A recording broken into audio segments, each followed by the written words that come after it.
എന്താണോ കോഴിക്കറിയാ? ഓഹോ. എന്താ? അല്ല, എന്നൊക്കെ പ്രായമുള്ള കോഴിയാണല്ലോ, കഴിക്കുന്ന മുമ്പ് ഒന്ന് ബഹുമാനിച്ചേക്കാന്ന് വിചാരിച്ചു. എന്റെ കാശ് നശിപ്പിക്കാൻ വേണ്ടി മാത്രം പറിച്ചു വിട്ടിരിക്കാണോ തന്നെ? ഇനി വല്ലതും ഉണ്ടോടോ നക്കാൻ?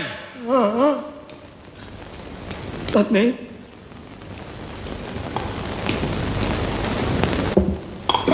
മീൻകറിയാ?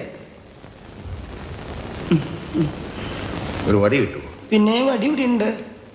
എന്തിനാ? ഇതിനെ ഒന്ന് കൊന്നു തിന്നാനാ. പുഴയെന്ന് പിടിച്ച് അതുപോലെ ഇട്ട് കൊണ്ടുവന്നിരിക്കല്ലേ. ഉപ്പുമില്ല, മുളകുമില്ല, ഒന്നുമില്ല. ഉപ്പ് ഞാൻ ഒരു പാത്രത്തിലൂടെ കൊണ്ടുവയ്ക്കാം. പാത്രത്തിലോ? എന്നാ താൻ കാര്യം ചെയ്യും, ഒരു 10-15 പാത്രം ഈ ടേബിളെ നിരത്തി വെച്ചിട്ട് ഉപ്പ്, മുളക്, ഉള്ളി, ജീരകം, കരുവേപ്പില എല്ലാം ഇട്ട് വെച്ചാല് ഞാൻ എന്റെ പരുവത്തിനടുത്ത് കഴിച്ചോളാം. ഇനി മേല ഞാൻ അങ്ങനെ ചെയ്യാം. തന്നെയൊക്കെ തീറ്റിപ്പോരുന്ന എന്നെ വേണം പറയാൻ. തനിക്ക് പ്ലേറ്റ് ഒന്ന് കഴുകി വെച്ചു കൂടോ. കഴുകിയിട്ടുണ്ടല്ലോ. പച്ചവെള്ളത്തിലായി? അല്ല, ചൂടുവെള്ളത്തില്. ആരും ചൂടുള്ളത് കഴിയാം. ഞാൻ ഒരു സത്യം പറയാം, ഞാൻ പച്ചവെള്ളത്തില കഴുകി.